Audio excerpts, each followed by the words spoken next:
Maharashtra today 24 news सत्य परिस्थितीचा सविस्तर आढावा। गणेशनगर पोस्ट कॉलनी येथील सर्वे नंबर 134 मधील पोस्ट सोसायटीने वाटप केलेली 30/60 चे प्लॉट असताना सर्व कर्मचारी यांनी मागील व बाजूचे असलेले 20 फुटाचे रस्त्यावर अतिक्रमण केले आहे। या संदर्भात मी जुलै 2023 पासून आतापर्यंत 6 अर्ज केले आहे व घरपट्टी पुराव्यासहित दाखल केली आहे। शमसुनिसा बेगम यांची मालमत्ता की 307 असून यांनी तर चक्क घराच्या दोन्ही बाजूस असलेले जागेवर विनापरवाना अनाधिकृत कब्जा केले आहे व बांधकाम केले आहे।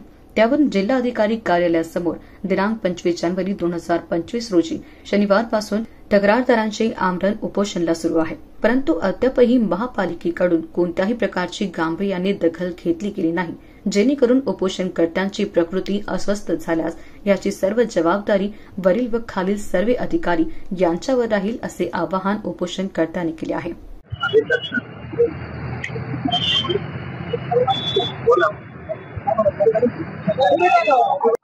तुम्ही जे उपोषणला बसला नेमकं प्रकरण काय आहे?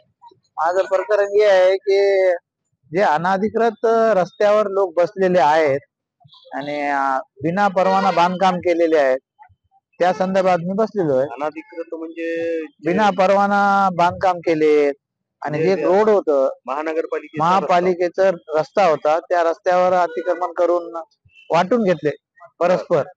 आणि शेख अशफाक यांनी सय्यद अशफाक यांनी बी त्याच पद्धतीनं बाजूवाल्याला 5 फूट लोकांनी 30 ते 25 ते 30 लोक आहेत।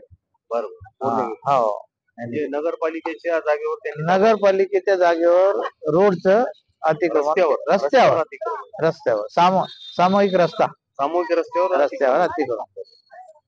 किती जागा आहे ती? ते लगभग 600 मीटरच्या जवळपास आहे। 600 मीटरच्या जवळपास लांबीची आणि 20 फूट रुंद एवढा मोठा रस्ता आहे ते। याच्यावर त्यांनी लोक आरसीसी काम केले, काही लोकांनी कंपाऊंड घेतलेत, काही लोकांनी टीन शर्ट केलेत, जास्त म्हणून बांधकामच झालेले आणि ते सर्व काढण्यात यावे। जे काही सर्वे नंबर 134 मध्ये असन ते सर्व। मागणी काय? माझी मागणी आहे की सर्वे नंबर 134 मध्ये जेवढं अतिक्रमण आहे किंवा तिथं काही गार्डन साठी जागा आहे, तिथं काही अतिक्रमण आहे ते अतिक्रमण काढा। कोणतेही असू द्या, अतिक्रमण सगळं काढला पाहिजे, ते माझं असो किंवा दुसऱ्याचं असो। कायद्यात अतिक्रमण काढायचे नियम आहे, त्या नियमाप्रमाणे कारवाई करायला पाहिजे। मी 6 महिने अगोदर लेखी दिलेले आहेत, संबंधित अधिकाऱ्यांनी कोणतीच कारवाई केली नाही। संबंधित समिती प्रभाग मधील कांबळे साहेब या कांबळे साहेबांनी तर एक सुद्धा रेष सुद्धा आवडली नाही आणि का केलं नाही काय नाही ते त्यांनाच माहित। माझी तर मागणी आहे की कमिशनर साहेबांनी त्यांच्यावर बी कारवाई करायला पाहिजे। कितवा दिवस आहे? आज माझा 3रा दिवस आहे। या 3 दिवसात प्रशासनाकडून काही नाही का आश्वासन वगैरे काय नाही। राहुल पाटील साहेब आलते, डेप्युटी कलेक्टर आलते, तहसीलदार साहेब आले होते।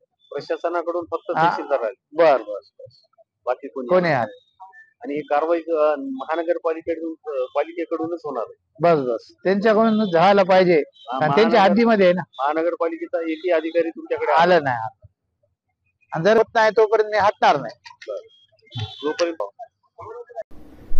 महाराष्ट्र टुडे मराठीसाठी ब्युरो रिपोर्ट विशाल गायकवाड, परभणी। आजच महाराष्ट्र टुडे 24 न्यूजला सबस्क्राईब करा आणि सत्य परिस्थितीचा सविस्तर आढावा पहा।